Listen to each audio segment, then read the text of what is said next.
당할 때 시련 속에 힘이 있다네.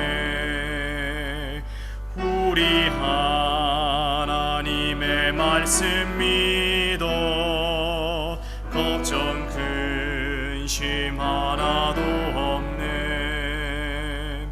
한량 없는 주의 자비하심 우리를 인도하여 주시네.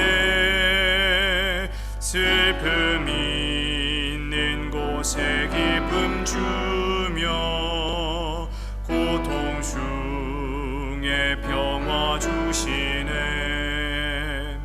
매일 주님 나의 곁에 계셔 순간마다 자비 베푸네. 나의 모든 염려 제하시고 새 힘 내게 허락하시네. 그의 보배로운 자녀들을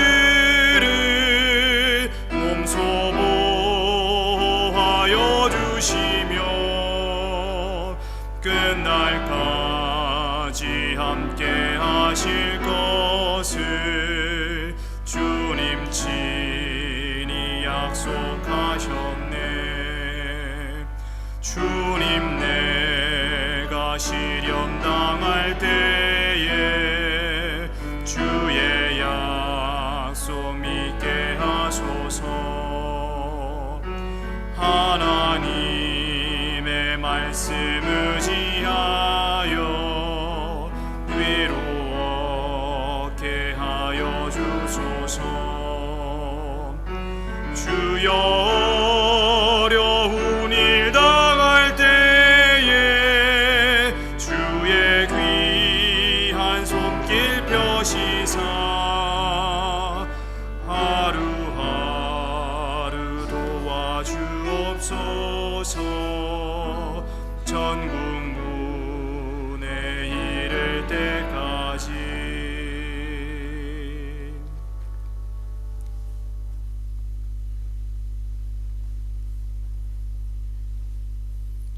주님, 저희 한 주 동안 주님의 뜻 안에서 삶 가운데 주님께 영광 돌리고 또한 기쁨 가운데 삶을 영위할 수 있도록 하여 주신 감사드립니다. 매일매일 삶 속에서 주님의 말씀을 묵상하고 또한 기도로 주님과 교통할 수 있게 하여 주신 감사합니다. 특별히 오늘 이 시간 나연철 목사님을 통한 주말 부흥회를 하게 된 것을 감사드립니다. 나 목사님의 설교 말씀에서 저희들 삶의 칼과 지혜를 얻을 수 있게 하시고 또한 저희 삶의 판가름을 할 수 있는 저울의 역할을 저희들이 할 때 나 목사님의 그런 말씀이 하나의 중심이 되고 또한 기준이 될 수 있도록 오늘 이 시간 나 목사님께도 함께 해주시고 성령님께서 함께 하심으로 인해서 저희들 말씀 가운데 은혜를 받는 귀한 시간 될 수 있도록 하시길 바랍니다. 아멘. 저희 삶 가운데서 항상 함께 하심을 믿사오며 예수님의 이름으로 기도드립니다. 아멘.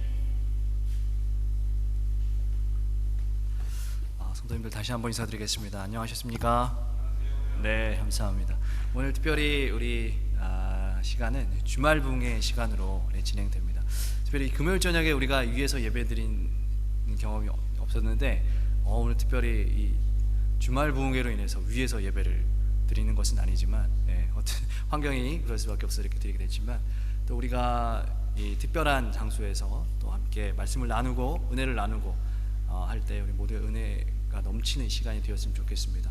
우리 나연철 목사님을 잠깐 소개를 좀 드리겠습니다. 우리 목사님은 현재 동해 국제교회에서 심부를 하고 계십니다. 그리고 이제 저하고는 이제 학교 다닐 때부터 이제 잘 봐왔던 사랑하는 친구고 목회 나와서도 같이 잘 지내고 이렇게 가까운 곳에서 이제 목회를 했었는데 아주 뭐 시간을 잘 보내고 그랬던 친구입니다. 그런데 또 여기 유럽에 함께 가족들과 함께 시간을 내서 여행을 왔는데 오늘 함께 좀 말씀을 좀 나누는 시간을 좀 갖도록 되겠습니다. 나연철 목사님 잠시 일어나서 말씀 인사 드실 때 여러분 아멘으로 화답해 주시면 감사하겠습니다. 감사합니다.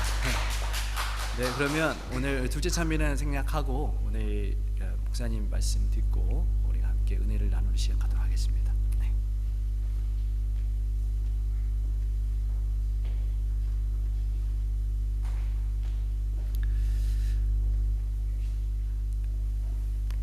안녕하세요.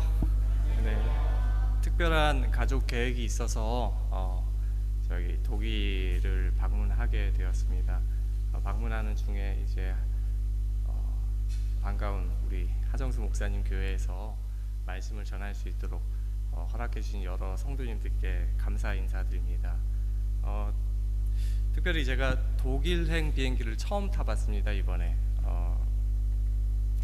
50년이 조금 안 된 것 같습니다. 저희 아버지가 50년이 조금 안 됐을 전에 청년 시절 독일행 비행기를 탔어요. 북아프리카인지 중동의 어디인지는 정확히 잘 모르지만 이제 건설 노동자로 이제 돈을 벌러 가던 중이었어요. 경유차 독일행 비행기를 탔었던 것 같아요. 근데 바로 옆자리에 한 동년배 남 청년이 탔다고 합니다. 반가운 마음에 그 청년에게 물어보니까 독일에 박사 공부하러 간다고 하더라고요. 근데 그 청년이 인상이 깊었는지 저에게 그 청년 이야기를 자주 했습니다. 왜냐하면 그 청년이 몇 시간이 넘는 비행기 시간 동안 단 한 번도 졸지 않고 책을 읽으면서 공부하고 있었다는 거예요. 아버지는 그 젊은 시절 그 청년이 매우 부러웠다고 합니다. 나는 돈을 벌러 가는데 그 친구는 공부하러 가는구나. 그리고 한편으로는 굉장히 존경스러웠다고 합니다. 저렇게 공부를 해야 공부를 하는 거구나. 근데 저는요, 제 아버지가 더 존경스럽습니다. 제 아버지는요, 결국 아무것도 없는 살림에서 저를 미국으로 유학까지 보내서 신학 공부를 하게 하셨고, 이렇게 말씀을 전하는 목회자로 만들어 주셨습니다. 이렇게 말씀을 전할 수 있게 해주신 우리 하정수 목사님과 프랑크푸르트 한인교회 성도님들께 감사 인사 다시 한번 드립니다. 공부를 하러 돈을 벌러 해외에 나오신 여러분들 모두를 존경합니다. 제가 이곳에서 이렇게 말씀을 전할 수 있는 이유가, 그리고 하정수 목사님이 이곳에서 말씀을 전할 수 있는 이유가 여러분들의 인생의 목적이자 결과이기 때문이라고 생각합니다. 맞습니까? 누구는 공부하러 갔고 누구는 돈을 벌러 독일행 비행기를 탔지만 그 모든 동기가, 그 모든 소망이 결국 하나님의 말씀으로 기결되기를 소망합니다.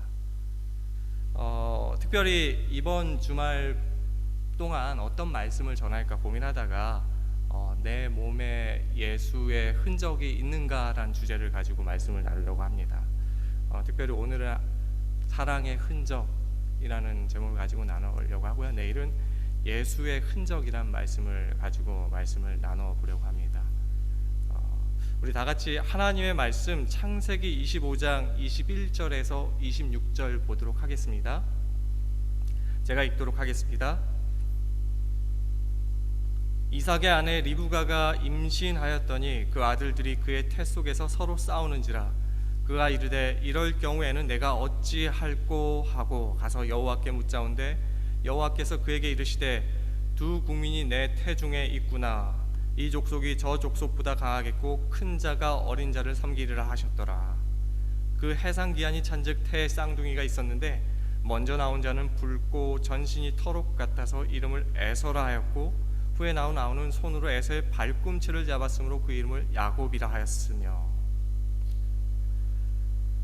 결혼한 지 19년 만에 이삭과 리브가 사이에 아이가 생겼어요. 19년 만에 아이가 생겼는데 얼마나 기쁘겠습니까? 그런데 더 기쁜 소식이 있어요. 19년 만에 아이가 생겼는데 하나가 아니라 몇이라는 거예요? 둘이라는 겁니다. 여러분, 하나보다는 둘이 좋지 않습니까? 근데 문제는 이 둘 사이가 굉장히 안 좋은 겁니다.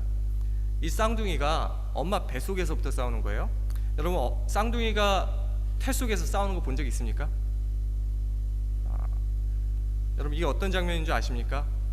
쌍둥이를 뵌 엄마의 뱃속을 초음파로 검사했는데 이 쌍둥이가 지금 뭐 하고 있어요? 서로에게 발길질을 하고 있어요. 근데 장난이 아니에요. 인정사정 없이 온 힘을 다해 발로 형제의 복부를 차고 있어요. 여러분, 쌍둥이들이 10달 동안 뱃속에서 뭐하고 지낼까요? 쌍둥이가 뱃속에서 어떻게 지내는지에 대한 내셔널 지오그래픽 다큐가 있었어요. 제가 잠깐 보여드릴게요. 흥미로운 사실이 하나 발표됐습니다. 쌍둥이들은 뱃속에서부터 경쟁을 시작해서 그 성격이 결정된다는 겁니다. 4차원 컴퓨터 영상에 그 모습이 고스란히 찍혔는데요. 보시죠. 김진우 기자입니다. 엄마 자궁 속에 새 쌍둥이. 그런데 쌍둥이들이 서로 손을 잡기도 하고 탯줄을 잡아당기기도 합니다. 때로는 서로 발로 차고 이를 막기 위해서 얼굴을 손으로 가리기도 합니다. 이 영상을 본 과학자들은 쌍둥이들이 태아 때부터 서로를 보고 배우며 경쟁을 한다고 합니다. 몰랐죠, 여러분? 쌍둥이들의 경쟁심은 굉장히 대단하다고 합니다. 에서하고 야곱만 유발을 나서 엄마 뱃속에서 싸웠던 것이 아니라 일반적으로 쌍둥이들이 모두 다 그렇다는 거예요. 여러분, 왜 우리 인간들은 누가 시키지도 않았는데 뱃속에서부터 서로 경쟁할까요? 태어날 때부터요, 최상권을 얻기 위해서 온 힘을 다하는 거예요. 단 몇 초라도 앞서기 위해서 탯줄을 잡고 발로 차고 주먹질하는 거예요. 에서와 야곱의 최초의 싸움에서 누가 이겼어요? 에서가 이겼고요. 그래서 먼저 태어났고 야곱이 두 번째로 태어난 동생이 됩니다. 그런데 이 장자권 싸움에서 야곱이 포기하나요? 에서와 싸우다가 져서 엄마 뱃속에서 먼저 나오진 못했는데 끝까지 포기하지 않고 어떻게든 내가 먼저 나가보려고 먼저 나가고 있는 에서를 어떻게 합니까? 못 나가게 형의 발꿈치를 잡는 거예요. 근데 이 발꿈치를 잡다라는 동사가 히브리어로요, 아카브입니다. 여러분, 운동을 하는 도중에 상대방의 발꿈치를 잡는 행동이 좋은 행동입니까? 굉장히 매너 없는 행동입니다. 여러분, 이 모습이 무엇입니까? 평창 올림픽 때 쇼트트랙을 하는데 북한과 남한 그리고 일본이 한조가 됐어요. 정말 재밌는 장면이죠. 근데 북한 선수가 스타트하는 도중에 미끄러져 버립니다. 그런데 나만 죽을 수 없다 해서 옆에 일본 선수의 발꿈치를 붙잡았고 결국 일본 선수도 미끄러져요. 물론 우리는 이 모습을 보고 통쾌하다고 생각하겠지만 일본 선수 입장에서 얼마나 억울하겠습니까? 굉장히 교활한 행동이잖아요. 발꿈치를 잡다라는 히브리어 동사 아카브는요, 성경에서 굉장히 부정적인 의미를 가지고 있어요. 창세기 3장 15절에 보면 하나님께서 예언합니다. 뱀이 사단이 여자의 후손인 예수님의 발꿈치를 상하게 할 것이다. 이 발꿈치라는 단어가요, 성경에서 처음 등장할 때 그 단어는요, 누구랑 연관이 되어 있었어요? 사탄하고 연관이 되어 있었어요. 그리고 이 발꿈치라는 단어가 성경에서 가장 마지막으로 사용된 곳이 요한복음 13장 18절입니다. 그런데 예수님이 최후의 만찬 때 이 단어를 누구에게 적용시켰어요? 배반자 유다가 나를 배신할 것이다 라는 표현을 하는데 이 단어를 쓰셨어요. 그런데 이 유다를 매혹하여 예수님을 십자가에 팔아넘기게 한 존재는 사실 누구입니까? 유다가 아니라 사탄이잖아요. 성경에서 이 발꿈치라는 단어는 원래 굉장히 사탄적이고 부정적인 단어라는 거예요. 그래서 이 발꿈치를 잡다라는 뜻을 가지고 있는 아카브라는 히브리어는요, 두 번째 뜻을 가지고 있는데 그 뜻이 무엇인 줄 아십니까? 교활하게 공격하다라는 뜻을 가지고 있어요. 근데 여러분, 이 교활하고 비열한 행동을 누가 했다는 거예요? 야곱이 태어날 때부터 이 행동을 했다는 거예요. 형 에서하고 정정당당하게 경쟁해서 졌는데 그걸 인정하지 못하고 끝까지 형의 발꿈치를 잡는 겁니다. 아버지 이삭이 보기에는요, 이 야곱의 모습이 굉장히 보기 안 좋았나 봐요. 여러분이라도 그렇잖아요. 그래서 그 모습을 보고 아버지가 야곱의 이름을 지는데 히브리어로요, 아야코브, 그러니까 야곱이라고 지어줘요. 근데 그 뜻이 무엇이냐면 발꿈치를 잡는 자, 교활하게 공격하는 자, 속이는 자예요. 근데요, 여러분, 야곱이요, 태어날 때만 그렇게 하는 게 아니에요. 계속 사람들의 발꿈치를 잡고 속이고 뒤통수를 치는 거예요. 형을 속이고 아버지를 속이고 외삼촌을 속이고. 야곱은 그런 일에 능통한 사람이었어요. 오죽했으면 아버지가 그렇게 이름을 지어줬겠습니까? 굉장히 사단적인 의미가 담긴 야곱이라고 지었어요. 아버지가. 야곱은요, 아버지가 보기에도 굉장히 교활하고 비열한 사람이었다는 거예요. 사단 같은 품성을 가진 사람이었다는 거예요. 그래서 아버지 이삭이 누구를 더 편해요? 에서와 야곱 중에 누구를 더 사랑해요? 에서를 더 사랑해요. 아마 여러분이라도 에서를 더 사랑했을 거예요. 그래서 이 야곱이 아버지의 사랑을 어렸을 때부터 받기 위해 갖은 애를 다 쓰는데 이삭이 자꾸 누구를 더 사랑하는 거예요? 형 에서만 편애하는 거예요. 그런데요, 이런 교활하고 비열한 성격을 가지고 있었던 야곱을 그래도 사랑해줬던 존재가 있었는데 누구였었죠? 엄마였던 리브가. 창세기 25장 28절을 보니까 그래도 리브가는 야곱을 사랑하였더라. 이 땅의 어머니들은 참 대단한 사랑의 소유자인 것 같아요. 내 아들이 비열하고 교활할지라도 사랑하는 거예요. 여기 어머님들이 계시는데 어머님들 내 자식이 비열하고 교활하면 안 사랑할 거예요? 그래도 사랑할 수밖에 없잖아요. 근데 여러분, 엄마 리브가가 에서보다 야곱을 더 사랑했던 이유는 따로 있었어요. 하나님께서 이 교활하고 비열했던 야곱에 대해서 뭐라고 예언합니까? 창세기 25장 23절에 이렇게 기록되어 있어요. 다 같이 읽어보겠습니다. 시작. 여호와께서 그에게 이르시되 두 국민이 내 태중에 있구나. 큰 자가 어린 자를 섬기리라 하셨더라. 이 두 아들의 미래에 대해서 궁금했던 리브가가 하나님께 묻습니다. 그런데 하나님이 이 야곱을 보고 뭐라고 예언합니까? 야곱이 결국 에서에게 섬김을 받으리라. 여러분, 교활하고 비열한 사람이 섬김을 받는 자리에 오르면 됩니까? 안 됩니까? 안 되잖아요. 근데 하나님은 교활하고 비열했던 야곱을 선택했고 그 하나님의 선택을 리브가는 기억하고 야곱을 더 사랑했다는 거예요. 여러분, 한 가지 기억하시기 바랍니다. 하나님은요, 우리가 교활하고 비열한 사람인 줄 알고도 사랑하기로 선택했다는 겁니다. 이 세상 모든 엄마들이 자기 자식이 못났을지라도 사랑할 수밖에 없는 이유는요, 하나님이 그 마음을 그 어머님들의 마음에 심겨줬기 때문이에요. 그래서 엄마가 자식을 사랑하는 게 아니라요, 사실은 하나님이 자식을 사랑하는 거예요. 하나님의 야곱을 향한 예언을 기억하고 있었던 리브가는 누구를 더 주목합니까? 정정당당했던 에서보다 오히려 비열하고 교활했던 야곱을 더 주목합니다. 그리고 리브가는요, 야곱이 어렸을 때 한 가지 꿈을 심어줍니다. 야곱아, 네가 비록 한 발자국 더 늦게 시작했지만, 그래서 에서가 장자가 되었지만 나중에는 결국 네가 한 발자국 더 앞지를 것이고 결국 네가 형 대신에 장자의 축복을 받게 될 거야.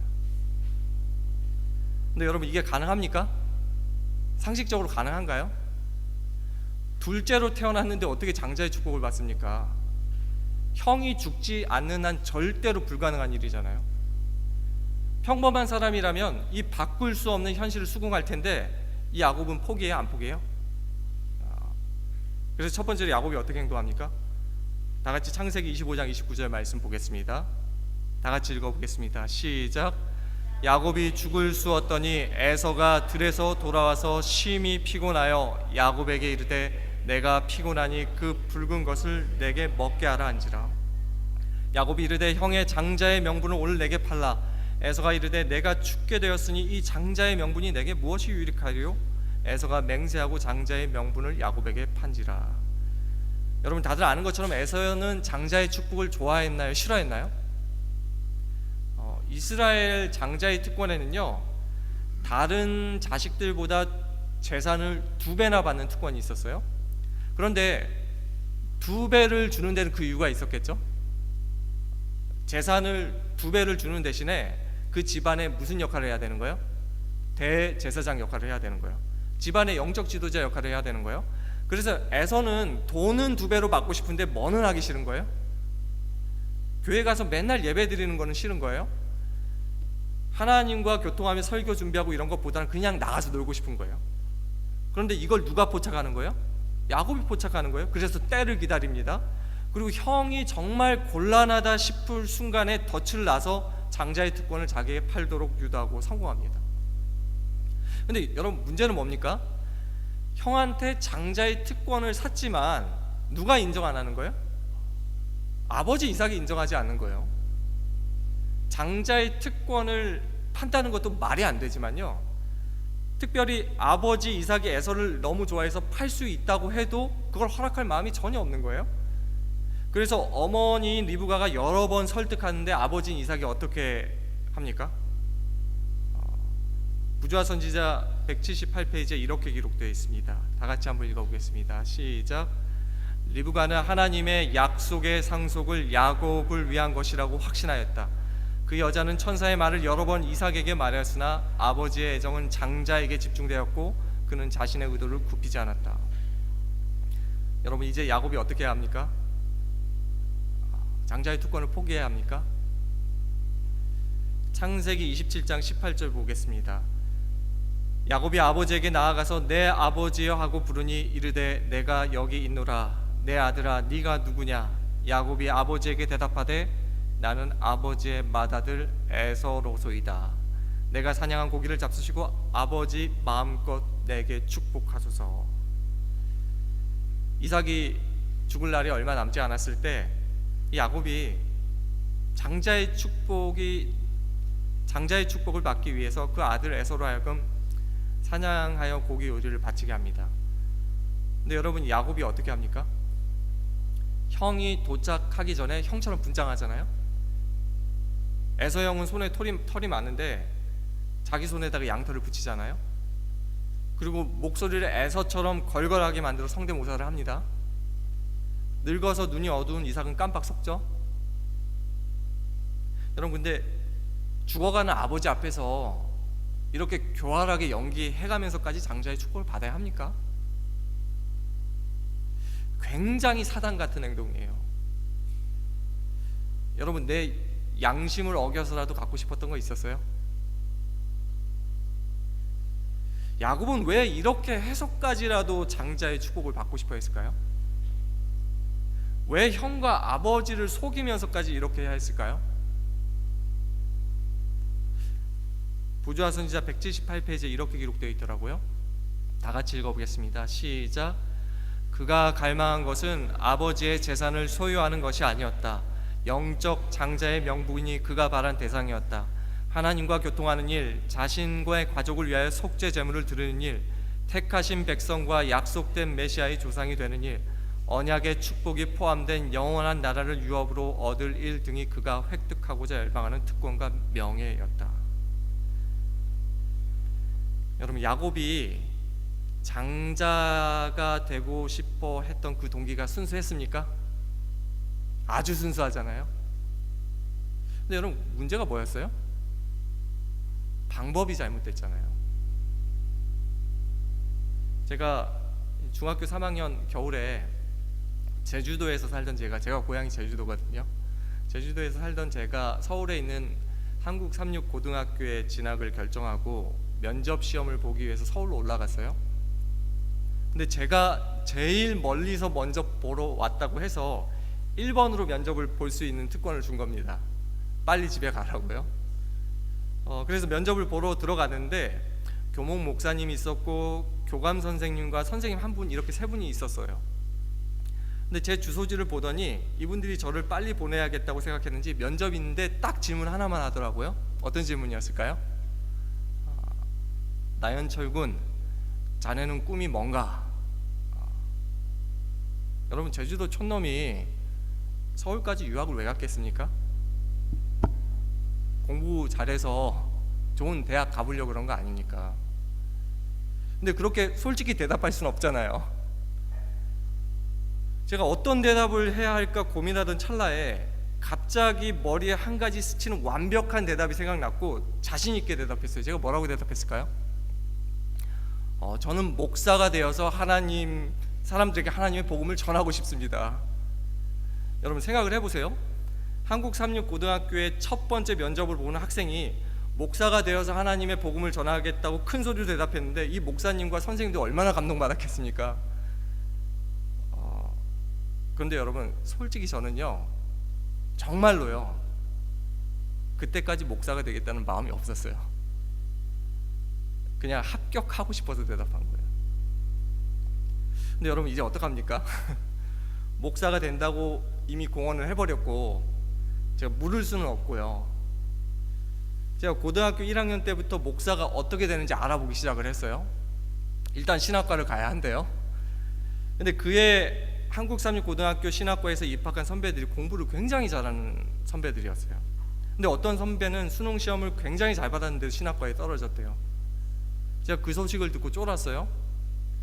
아, 신학과에 가려면 공부를 진짜 잘해야 하는구나. 그래서 제가 3년 동안 정말 열심히 공부했습니다. 제가 머리가 좋은 편이 아니에요. 그래서 시험 기간에는요, 제가 심지어 딱 한두 시간만 잤어요. 그렇게 제가 3년을 보내고요, 저희 고등학교에서 20명 정도가 신학과에 지원을 했어요. 근데 제가 붙을 자신이 있었을까요, 없었을까요? 제가 붙을 자신이 있었습니다. 제 자랑이지만 그 20명 중에 제가 공부 제일 잘했거든요. 근데 변수가 생겼어요. 그 해부터 신학과 입시 전형이 달라졌는데 1000점 만점이었어요. 근데 100점짜리 면접 점수가 생긴 겁니다. 그런데 이 면접 점수의 항목에 그런 것들이 있어요. 이 100점짜리에 종교 활동을 하면, 학교에서 종교 부서 활동을 하면 20점, 성경을 통독하면 10점, 예언의 신 대쟁투 총서를 읽으면 10점, 뭐 기타 예언의 신을 읽으면 10점, 이런 것들이 면접 점수에 포함되어 있었어요. 근데 여러분, 이거 검증할 방법이 없잖아요. 그냥 읽었다고 하고 그냥 사인하면 끝이에요.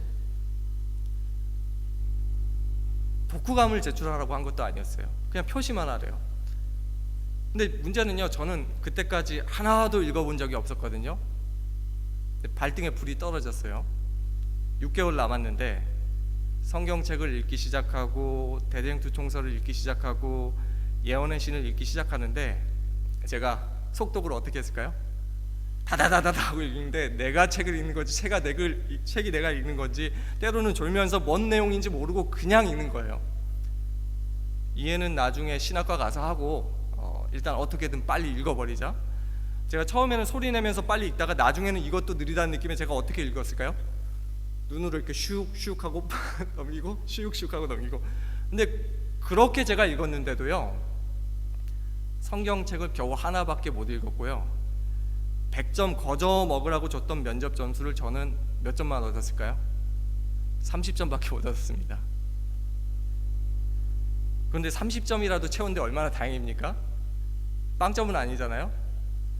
근데 옆에 20명 친구들 얘기를 들어보니까 저 빼고 다 100점 꽉꽉 채운 거예요. 딱 한 명 빵점인 친구가 있었어요. 정말 정직한 친구. 근데 제가 다 100점 꽉꽉 채웠다는 마음에 불안해지기 시작한 겁니다. 이러다가 떨어지는 거 아닌가? 제가 처음에는 불안하다가요, 나중에는 의심이 들기 시작했어요. 과연 저 친구들이 저거 다 읽었을까? 나는 눈으로 슉슉 하면서도 읽어도 다 못 읽었는데 쟤들은 어떻게 저걸 다 읽었을까?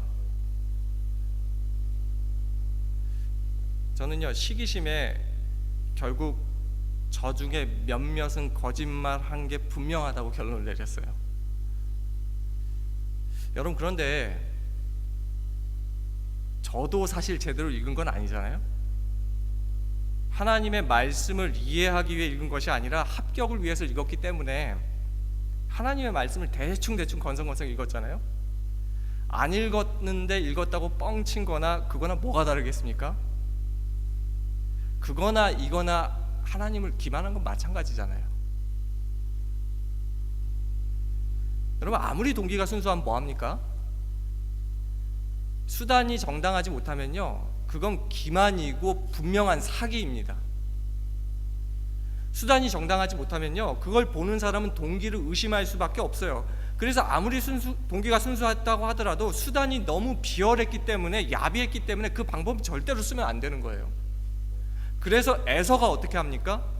그 비열하고 야비한 야곱을 미워하고 어떻게 하려고 합니까? 심지어 동생인데 죽이려고 하잖아요. 결국 야곱이 자신을 죽이려고 하는 형을 피해서 멀리 외삼촌이 살고 있던 지역으로 도망을 가잖아요. 그리고 형이 이제는 살아있는 한 다시는 집에 돌아갈 수 없었고, 그래서 장자의 꿈은 야곱의 인생에서 완전히 사라져 버렸습니다. 그런데요, 여러분, 이렇게 집에서 쫓겨난 이날 야곱이 정말로 장자의 축복을 포기했을까요? 이 야곱이요, 형을 피해서 외삼촌 집으로 도망을 가는데 어머니의 말에서 마지막 희망을 봅니다. 어떤 말이었을까요? 다 같이 창세기 27장 45절을 읽어보겠습니다. 시작. 내 형의 분노가 풀려 내가 자기에게 행한 것을 잊어버리거든 내가 곧 사람을 보내어 너를 거기서 불러오리라. 야곱이 엄마의 말을 믿습니다. 언젠가는 형도 화가 풀리겠지? 그리고 형의 분노가 잠재워지면 엄마가 나에게 기별을 보낼 거야. 그동안 나는 뭐 하기만 하면 돼요? 버티기만 하면 되는 거예요. 근데 여러분, 그렇게 오랫동안 야곱이 기다리는데 어머니한테 기별이 왔습니까? 그렇게 때를 기다리며 어머니의 기별을 기다리는데 그 사이에 아내도 생기고 자식들이 11명이나 생겼어요. 큰 가족을 이루었는데 7년이 지나고 14년이 지나고 20년이 지났는데도 어머니한테 아무런 소식이 없는 거예요. 여러분, 왜 20년이 지났는데도 어머니가 아무런 소식을 보내지 않았을까요? 어머니가 야곱이 돌아올 때만을 살피면서 기다리다가 어떻게 하는 겁니까? 먼저 세상을 떠나버린 거예요. 근데 야곱은 그걸 알았을까요? 몰랐을까요? 전혀 몰랐어요. 아니, 오히려 20년이 넘도록 아무런 대답이 없는 엄마를 보면서 원망하고 세월을 보내질 않았을까요? 엄마가 마음이 바뀐 게 아닐까? 그리고 아빠는 내가 보고 싶지도 않나? 아무리 미운 자식이지만 어떻게 20년 동안 편지 하나도 보내지 않나? 여러분, 야곱이 이 거짓말 한 번 한 대가로 20년이 넘는 세월 동안 어떻게 살았습니까? 외삼촌이 잘해줬습니까? 외삼촌 라반이 어떤 사람이에요?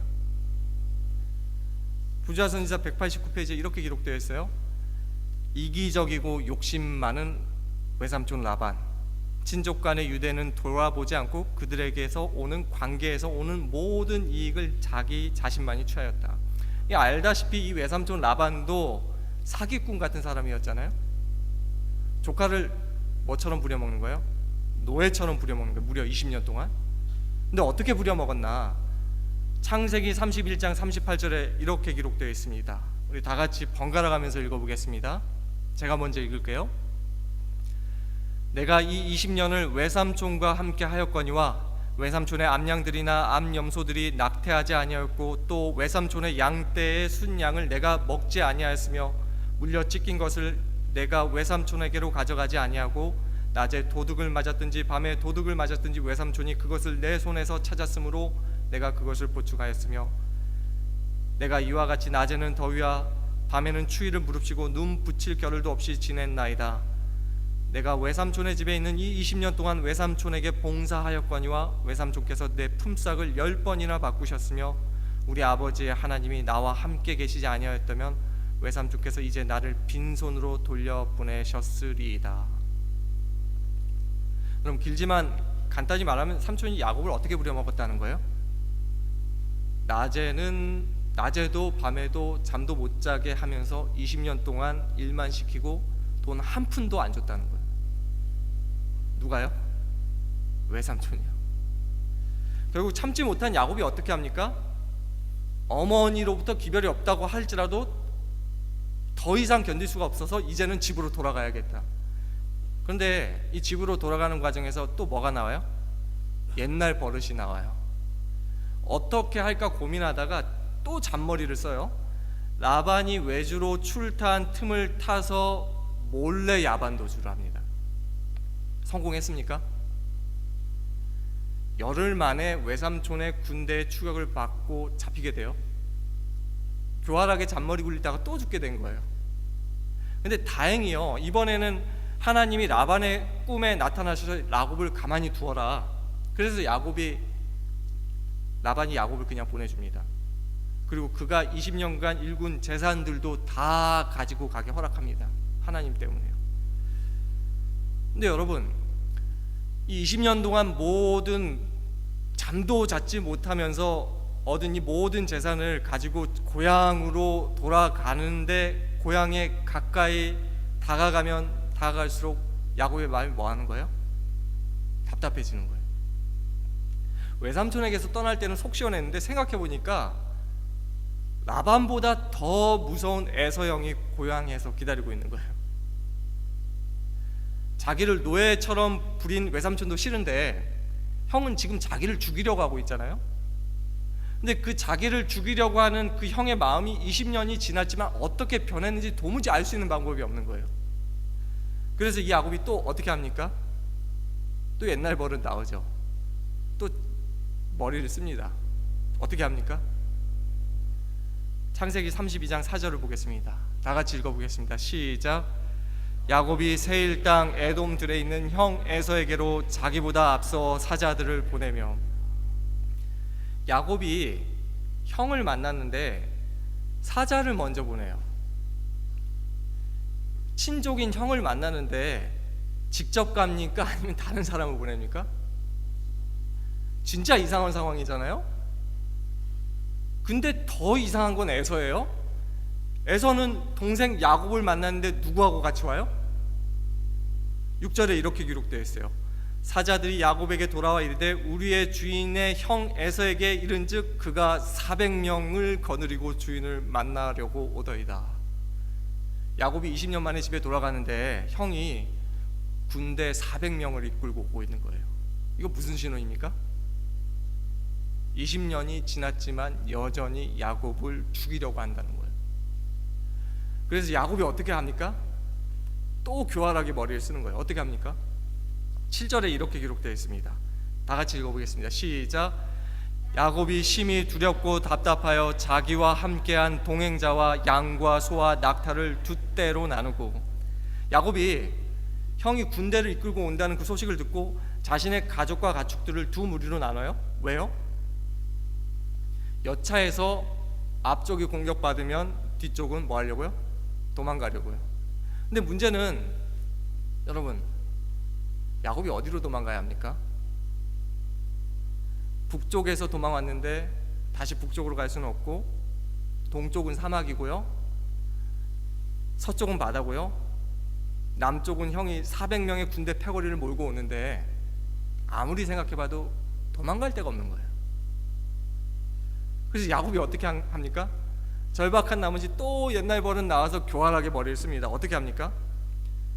다 같이 번갈아 가면서 읽어보겠습니다. 제가 먼저 읽어보겠습니다. 야곱이 거기서 밤을 지내고 그 소유 중에서 형 에서를 위하여 예물을 택하니 암년소가 200요, 순년소가 20요, 암양이 200요, 순양이 20요. 전나는 낙타 30이 그 새끼요, 암소가 40이요, 황소가 10이요, 암나귀가 20이요, 그 새끼 나귀가 10이라. 여러분, 야곱이 마지막으로 어떻게 합니까? 참 한심하게도요, 자기가 20년 동안 밤낮 쉬지 못하면서 일군 재산 양, 염소, 낙타, 소, 나귀 550마리가 넘는 이 가축들 있잖아요. 이 평생 자지도 못하면서 일군 이 재산의 대부분을 형한테 공물로 바치는 거예요. 참 한심하지 않습니까?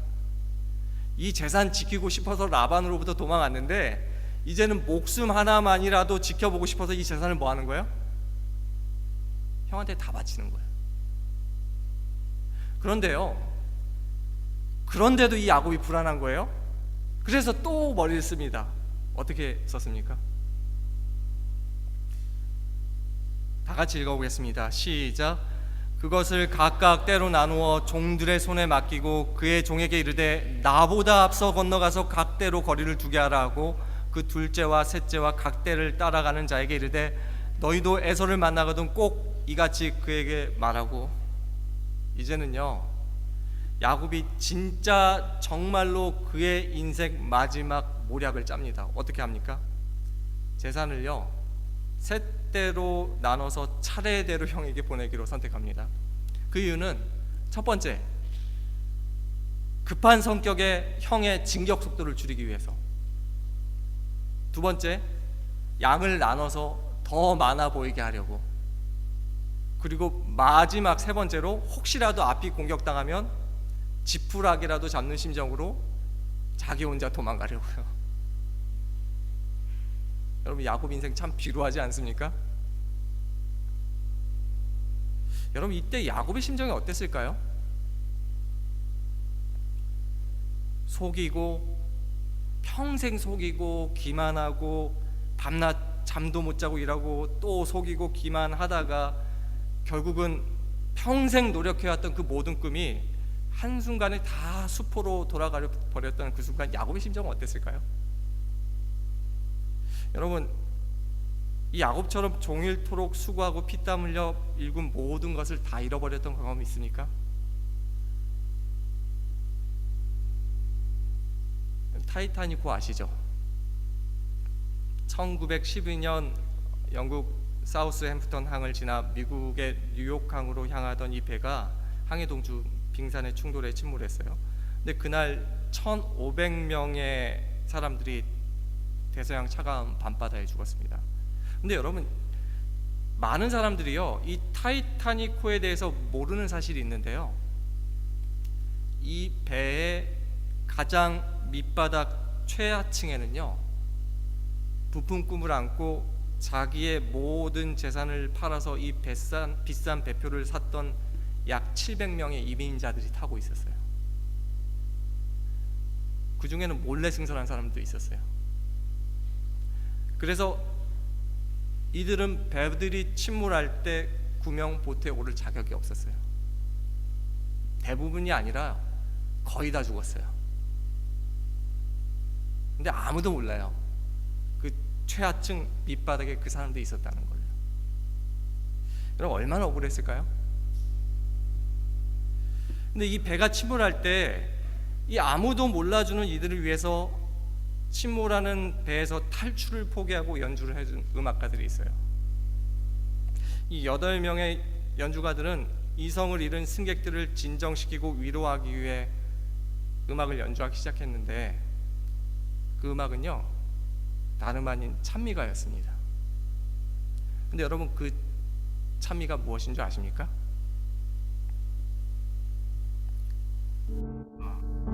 예, 죽게 가까이 나가는 길이었습니다.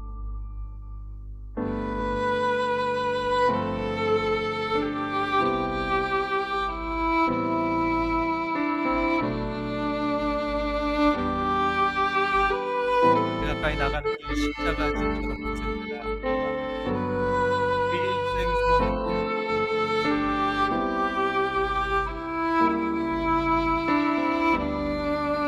내 고생하는 것, 야곱이 그에게 배고파는 것 같습니다. 천국에 가는 길 험하여 생명길 근하니 야곱이 잠깨어 곧 일어나 돌단을 쌓은 것 본받았습니다.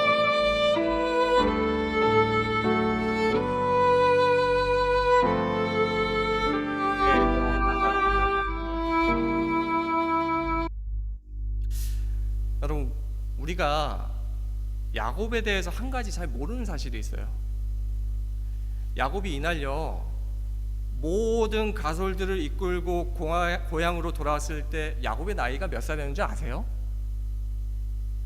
97살이었어요. 다 늙은 할아버지였어요. 뭔가 새로 시작하기보다는 내가 일구어온 인생을 결산할 시기였어요. 근데 여러분, 야곱의 계획이 성공했습니까? 형의 발꿈치를 잡는 그 순간부터 97살 지금까지 야곱이 장자가 되겠다는 그 계획이 성공했냐고요. 자신의 힘으로, 자신의 생각으로, 자신의 머리로 살아온 결국 그 결과가 어떻게 되었어요? 야곱은 이날 마지막으로 야복강으로 홀로 걸어 들어갑니다. 왜 야복강으로 홀로 걸어 들어갔을까? 어쩌면 나의 마지막이 될 그 밤, 야곱은 죽기 직전에 처음으로 마지막으로 한 가지 희망을 부여잡습니다. 구좌전서 197페이지에 이렇게 기록되어 있습니다. 야곱은 그 밤을 기도하며 보내기로 결심하고 홀로 하나님과 있기를 바랐다. 하나님께서만 에서의 마음을 부드럽게 하실 수 있으셨다. 야곱의 유일한 희망은 하나님께 있었다. 창세기 32장 24절에 이렇게 기록되어 있습니다. 야곱이 홀로 남았더니 어떤 사람이 날이 새도록 야곱과 씨름하다가 자기가 야곱을 이기지 못함을 보고 그가 야곱의 허벅지 관절을 치매 야곱의 허벅지 관절이 그 사람과 씨름할 때에 어긋났더라. 그가 이르되 날이 새려하니 나로 가게 하라. 야곱이 이르되 당신이 내게 축복하지 아니하면 가게 하지 아니하겠나이다. 그 사람이 그에게 이르되 내 이름이 무엇이냐? 그가 이르되 교활한 야곱이니이다. 그가 이르되 내 이름을 다시는 교활하고 비겁한 야곱이라 부를 것이 아니요 이스라엘이라 부를 것이니 이는 내가 하나님과 및 사람들과 겨루어 이겼음이니라. 아멘입니까? 야곱은요, 그가 살아보려고 발버둥 쳤던 그 모든 인간적인 노력 앞에 절망했던 그날 밤에 그의 유일한 희망은 하나님께 있다는 걸 처음으로 깨닫습니다. 그래서 이제는 나의 힘을 의지 않고 하나님을 의지하고 하나님께만 기도하고 싶어서 야복강에 홀로 남았어요. 하나님이 자신에게 도움을 요청하는 그 야곱을 바라만 볼 수가 없어서 직접 찾아오지요. 근데 문제는 야곱은 그게 누구인 줄 안 거예요? 강도인 줄 안 거예요. 아니면 형이 보낸 암살자이거나. 그래서 야곱이 또 어떻게 합니까? 또 살아보려고 자기의 온 힘을 다해서 씨름하는 거예요. 야곱이 지금 하나님께 도움을 구하려고 하는데 지금 뭐 하고 있는 거예요? 여전히 자기 힘으로 살아보려고 아등바등하는 거예요. 여러분, 이게 누구 모습입니까? 우리가 맨날 이래요. 맨날 나는 내 힘으로 아무것도 할 수 없습니다, 하나님의 도움이 필요합니다 고백하면서도 정말 중요한 순간에는 누구 힘을 의지해요? 내 힘을 의지하잖아요. 우리는 입으로는요 하나님의 도움을 바란다고 하지만 결국 누구의 힘으로 살려고 해요? 내 힘으로, 내 생각대로. 여러분, 정말 솔직히 손을 얹고 생각해 봅시다. 정말 하나님의 힘을 의지해서 살아본 경험이 단 한 번만이라도 있습니까? 야곱이 그렇게 어떻게든 살아보려고 애를 쓰다가 어느 순간 갑자기 이상한 사실을 깨달아요. 상대방이 엄청 힘이 센데, 그래서 자기를 죽이려고 마음만 먹었으면 벌써 죽이고도 남았을 시간인데 밤이 새도록 자기를 잡고만 있지 뭐 하지는 않는 거예요? 죽이지는 않는 거예요. 그러다가 이 존재가 손가락으로 야곱의 허벅지 관절에 손을 살짝 떼었는데 이 관절이 어긋나 버리는 거예요. 여러분, 이게 말이 돼요? 손가락을 살짝 터치했는데 관절이 어긋나 버렸어요. 그 순간 야곱이 뭐합니까? 충격에 빠져버립니다. 초인적인 노력을 해도 넘어뜨릴 수 없는 이 거력의 존재는, 그리고 손가락 대는 것만으로도 내 단단한 허벅지 관절을 어긋나게 할 수 있음에도 그럼에도 불구하고 나를 죽이려고 하는 것이 아니라 오히려 붙잡고만 있는 이 존재는 누구일까? 어떤 목사님이 그러더라고요. 우리가 죽도록 하나님을 거부하지 않는 이상 다 구원받는다고요. 근데 문제는 뭐냐? 지금 야곱이 그러는 것이 우리가 뭐 하는 거예요? 죽어라고 하나님을 거부하는 거예요. 우리가 하나님을 죽어라고 밀고 죽어라고 어떻게든 하나님의 손길에서 벗어나려고 발버둥을 치고, 그러니까 하나님은 어떻게 해야 합니까? 강제로 붙잡고 있을 수는 없잖아요. 이 아이가 나를 이렇게 싫어하는데, 이 아이가 나를 이렇게 거부하는데 하나님이 어떻게 계속 품에 두고 있을 수 있겠습니까? 가슴 아프지만 뭐 하는 거예요? 놔주는 거예요. 부모님이 자기가 싫다는 아이가 품에서 떠나보낼 때 어떻게 해야 합니까? 여러분, 이 야복강에서 하나님이 야곱과 씨름하던 이 순간에 야곱의 마음이 더 고통스러웠을까요? 아니면 하나님의 마음이 더 고통스러웠을까요? 나를 필사적으로 거부하는 이 야곱을 보면서 하나님이 어쩔 수 없이 이제는 떠나려고 하는데 너무나도 아쉬워서 하나님이 마지막으로 야곱을 위하여 무엇을 하시는지 아십니까? 말할 수 없는 사랑을 담아서 야곱을 창조하셨던 그분의 손가락으로 야곱의 허벅지를 만지는 거예요. 그제서야 야곱이 내가 씨름했던 이분이 누구인지 아는 거예요. 여러분, 허벅지 관절이 어긋나서 너무 아파 죽겠는데 어떻게 야곱은 그것 때문에 자신과 씨름하는 이 사람이 하나님인 줄 알았을까? 오랫동안 저는 이 말씀이 이해가 안 갔거든요. 근데 이제는 조금 알 것 같아요. 야곱이요, 너무 아픈데 아파서 기절할 것 같은데 역설적으로 자신의 허벅지를 만진 그 손가락에서 말할 수 없는 사랑을 느낀 거예요. 그래서 이제는 떠나려고 하는 그 하나님을, 야곱 자신의 평생 동안 밀쳐내고 거부했던 하나님을 야곱이 이제서야 붙잡고는요 못 가도록 와라 껴안는 거예요. 야곱이 이르되 당신이 내게 축복하지 아니하면 가게 하지 아니하겠나이다. 여러분, 이런 고백하면서 살고 있습니까? 정말 이렇게 고백하면서 살고 있습니까? 하나님이요, 우리에게 제일 듣고 싶은 말이 이 말이에요. 얼마나 듣고 싶었으면 이렇게 기록합니까? 네가 나를 이겼다 이스라엘. 인간이요, 자기 자신을 의지하기를 포기하고 대신에 하나님을 붙잡을 때요, 하나님은 너무 기뻐가지고 우리에게 뭐라고요? 네가 나를 이겼다. 여러분, 자식 이기는 부모 없어요. 하나님은요 우리를 이기고 싶은 마음이 없어요. 그래서 야곱이 이 말을 하기까지 몇 년을 기다렸어요? 무려 97년을 기다렸어요. 그런데 여러분은 자기 자신을 의지합니까? 아니면 하나님을 의지합니까? 여러분의 교활한 계획을 믿습니까? 아니면 하나님의 단순한 계획을 믿습니까? 야곱은 어렸을 적 그의 꿈이 목사였음에도 불구하고 하나님을 의지하기까지 97년이나 걸렸어요. 다음날 아침 야곱은 형 에서를 만나러 갑니다. 그런데 그가 했던 모든 인간적인 노력을 이제야 내려놔요. 아무것도 준비하지 않고 가요. 그 대신에 무엇을 가지고 에서에게 나아가요? 어긋난 허벅지 관절이요. 하나님이 말할 수 없는 사랑으로 손가락을 대셨던, 그래서 어긋나버린 허벅지 관절로 절룩절룩거리면서 형 에서에게 걸어 나가는데, 형 에서가 그 모습을 보고 뭐 하는 거예요? 펑펑 울어버리는 거예요.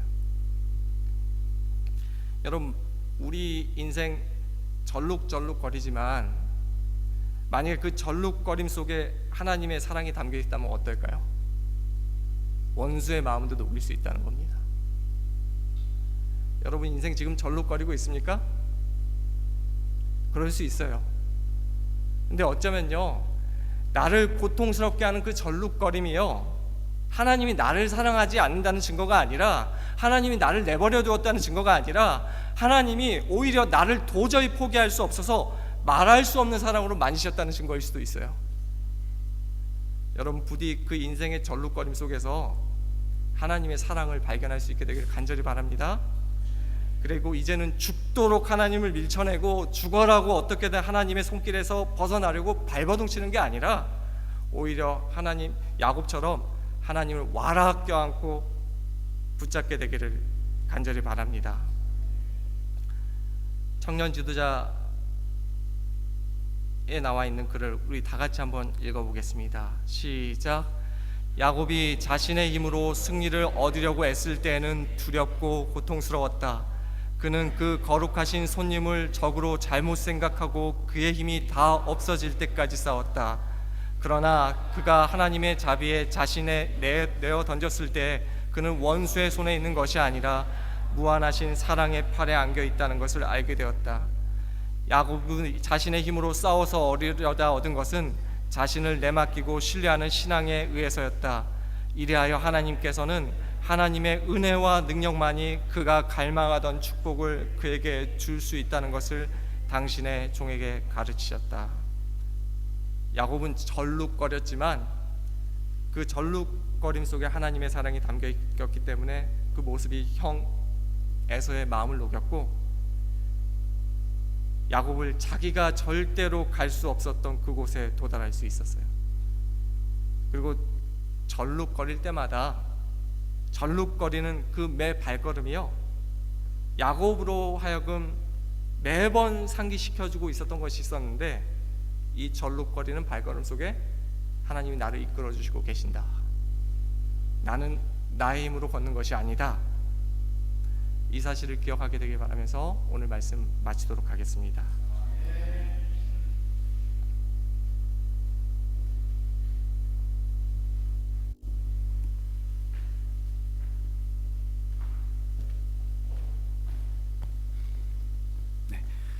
귀한 말씀 감사합니다. 우리 주신 말씀 생각하면서 찬미가 462장 내 주께 가까이 나가는 일 함께 부르시겠습니다.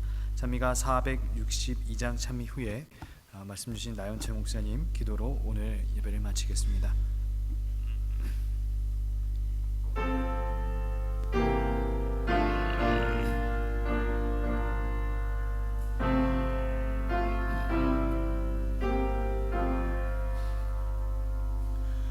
내 주께 가까이 나가는 일 십자가 짐처럼 고생되나 내 일생 소원은 늘 찬송하면서 주께 더 나아가기 원합니다. 내 고생하는 것 옛 야곱이 돌베개 메고 잠갔습니다. 꿈에도 소원은 늘 찬송하면서 주께 더 나아가기 원합니다.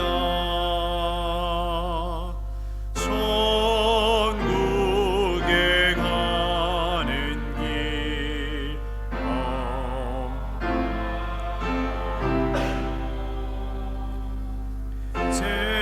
생명길 되나니 은혜로다.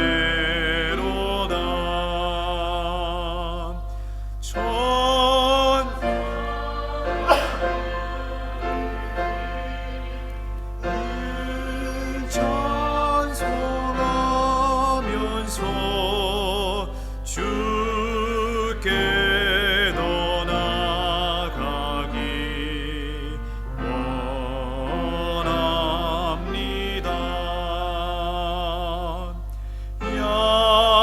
야곱이 참 깨어 못 일어나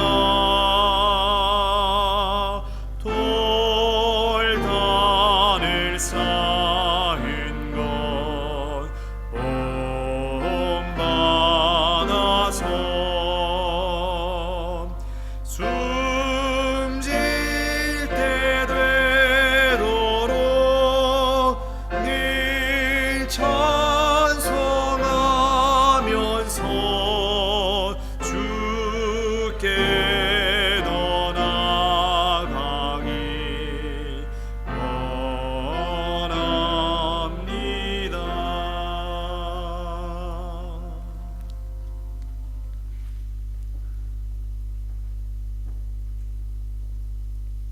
하나님 아버지, 혹시 오늘 우리가 야곱이 그랬던 것처럼 내 힘으로, 내 의지로, 내 생각대로 살아가고 있지는 않습니까?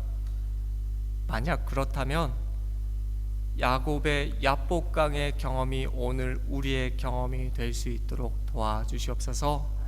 그래서 이제는 내 힘으로 사는 것이 아니라, 내 교활한 생각대로 사는 것이 아니라 하나님의 힘을 의지하고 하나님의 능력과 은혜로 살아가는 사람으로 변화될 수 있도록 도와주시옵소서.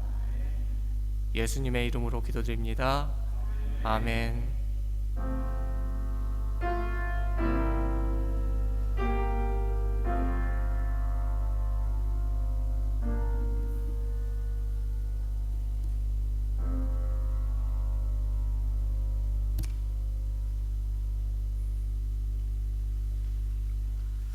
네, 감사합니다. 평안한 밤 보내시기 바랍니다. 오늘 하루 잘 보내시고 남은 밤 잘 보내시고, 내일은 우리 공지하고 광고 드린 것처럼 야외 예배가 있습니다. 우리 장인모 장로님 우리 가든에서 야외 예배가 있는데요. 성도님들 또 맑은 모습으로 내일 2시까지입니다. 오후 2시까지 안내드린 그 곳으로 참여해 주시면 감사하겠습니다. 자, 평안하게 돌아가십시오. 내일 뵙겠습니다.